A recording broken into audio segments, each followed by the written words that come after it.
We are going to discuss about the basics of chemistry, namely matter, atom and the compounds, especially water. Matter is the stuff around you. Whatever you see, touch and feel, that is called matter. And this matter is composed of atoms and molecules, and especially matter is composed of atoms. An atom has a nucleus containing a proton which is positively charged, and a neutron, a neutral particle, and also electrons revolving around the nucleus in circular orbits. Therefore, the electron is an extranuclear particle. Therefore, it is electrically neutral. Proton is positively charged and electron is negatively charged. Therefore, it is electrically neutral. And each atom is designated with an atomic number and mass number. And I have given a table which gives the information about the particles present inside the nucleus and outside the nucleus, namely the proton and neutron which are inside the nucleus, which are positively charged and neutral, and the masses are given, and also the electron which are negatively charged and the masses also mentioned. Atomic number. An atomic number is an identity of an atom which is nothing but the number of protons present in the nucleus of an atom, and it is called atomic number, and it is denoted by Z. Number of protons and the number of electrons will be equal. Therefore, atomic number is nothing but number of protons or the number of electrons. And next. And here I have given the list of some of the atoms with their symbol, number of protons, number of neutrons, number of electrons, therefore atomic number. For example, hydrogen, the symbol is H, and the atomic number, the last column, it is 1. Therefore, it should have 1 proton and 1 electron and no neutron. Carbon, for example, the symbol is C, the atomic number is the last column is 6. Therefore, it has 6 protons, 6 neutrons and 6 electrons. Therefore, the atomic number gives you the number of protons and the number of electrons. Next.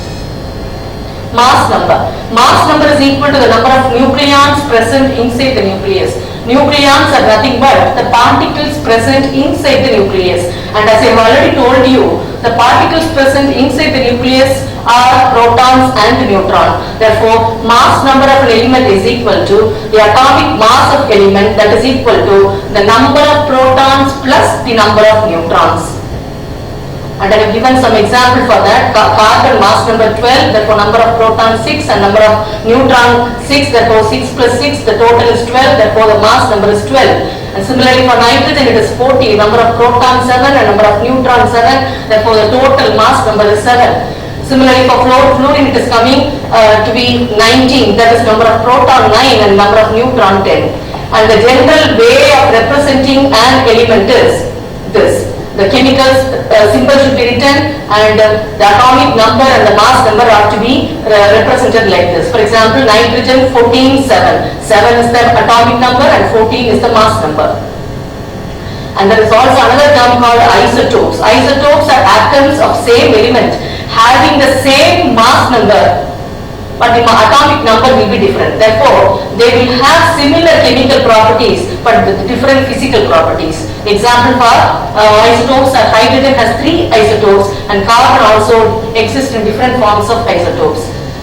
And I have given example for the isotopes of hydrogen, the 3 possible isotopes of hydrogen, namely protium, deuterium and tritium. And next comes the compounds. The atoms combine by chemical bonds to form compounds, and the compounds are nothing but all substances which have atoms combined chemically. They are combined with chemical bonds, and all will be represented by a chemical formula also.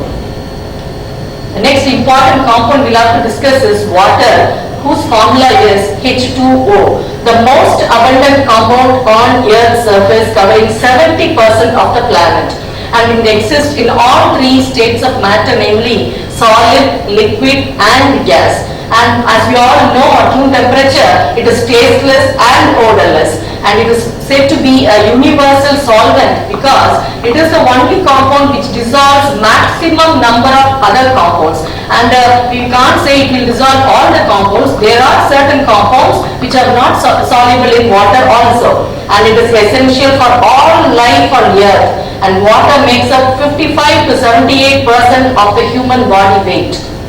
Next one. And this is the graphical or a pictorial representation of water molecule. The red ball shows or represents oxygen, and the two white or blue balls shows hydrogen, H2O. And these are all the physiological functions that needs water in the human body, starting from brain to the lower part of the human body. In all possible ways, water is essential to carry out the physiological functions. And water, there are two types of water, namely hard water and soft water, you would have heard of. And hard water is a water which contains ions like calcium 2+ and magnesium 2+, whereas soft water contains sodium and potassium ions. Hard water will not give lather with soap, but soft water gives lather with soap. And there is another property related to water called TDS, or nowadays mentioned often TDS, which is nothing but the total dissolved solids. And all inorganic and organic substances contained in a liquid, molecular or ionized or microgranular suspended form contribute towards the total dissolved solute. So actually in the olden days, we used to measure the TDS by a laborious process, namely taking a definite volume of water and evaporating and find the weight of the sediments after evaporation from a particular volume of water taken. But the TDS in drinking water originate from natural sources, sewage, urban runoff, industrial waste, even agricultural waste and chemicals used in the water treatment process, etc. As a result, the TDS, total dissolved solutes in the underground water especially, is going on increasing. And this is the TDS chart, and it shows clearly, normally TDS is expressed in parts per million, ppm. It starts from 0 to 500, it goes up to 2000, 3000, 5000, etc. 0 to 5, ideal drinking water from reverse osmosis, and next one, carbon filtration process we get up to 100 ppm TDS. Hard water, and then marginally acceptable water contains around 200 to 300 only. High TDS water 300 to 400, and above 500 it is not acceptable at all. So this is what is called the TDS meter. By dipping the TDS meter in the particular sample of water, the TDS can be easily recorded. I have brought 3 samples of water from our campus. One is RO water, the second one is rain water collected in our department, chemistry department, and the third one is the underground water in Fatima College. So the TDS meter, I have dipped first in the RO water, and it is coming around 49 parts per million. For the RO water, the TDS is 49 parts per million. And for the rain water, the TDS is coming around 162. It is slightly higher than the RO water. And in the underground or borehole water, if you check the TDS, it is coming around 2740. 2740 parts per million. Therefore, it shows that the total dissolved solutes in the underground water is very high, and that water is not at all usable by human being for drinking or any other purposes. And how do you reduce or remove the TDS in your water? There are 2 possible. There are many ways, and I have listed only 2. Carbon filtration. If the water is passed through the activated charcoal, which has got the capacity to absorb all the contaminants and other ions, in one way it can be reduced. And second one is called the reverse osmosis process. You would have heard of RO, means reverse osmosis.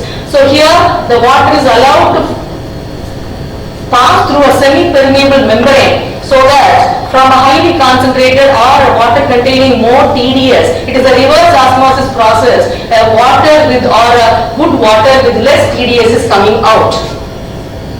And this is the pictorial representation of osmosis and reverse osmosis. Actually, osmosis is a process where the water molecule travels from lower concentration to higher concentration, but in the reverse osmosis, it is coming from higher concentration to lower concentration.